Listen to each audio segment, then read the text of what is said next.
Les hommes utilisent davantage les équipements sportifs publics. Ce que nous pensions être neutre du point de vue du genre ne l'est pas, c'est une des conclusions de l'enquête menée par le Géographie Vrébo à la demande de la ville de Genève. L'étude révèle également que 70% des ressources allouées aux activités sportives subventionnées sont utilisées par les hommes.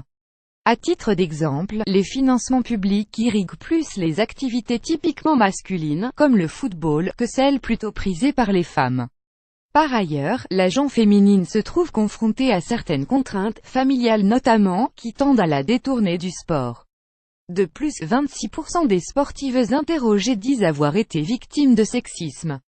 Mieux orienter l'offre le travail d'Ivrébo s'inscrit dans le programme « Genre et sport » initié en 2014 par la commune.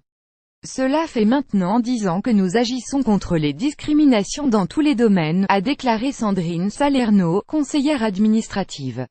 L'enquête menée auprès de 1600 femmes au moyen d'un questionnaire, mais aussi d'entretiens et d'observations a permis d'analyser les facteurs qui influencent leurs pratiques sportives.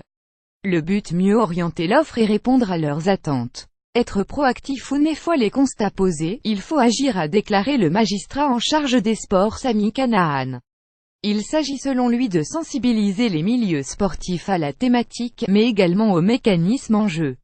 Il ne suffit pas d'être ouvert, il convient d'être proactif, a souligné l'élu en ciblant les clubs ouverts aux deux sexes mais comptent majoritairement des hommes.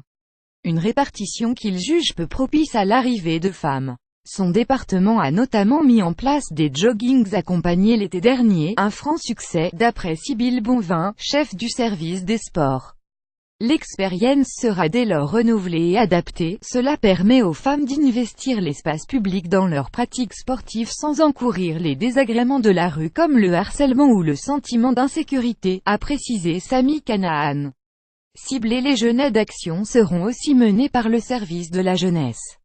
Esther Alder, conseillère administrative, entend faire une place aux filles dans le skatepark de Plein Palais en les invitant à des cours donnés par des skateuses connues. La pratique du parcours par les jeunes filles sera aussi vivement encouragée. De manière générale, la ville veut sensibiliser les éducateurs aux problématiques de stéréotypes afin de faire passer le message auprès des enfants et des jeunes.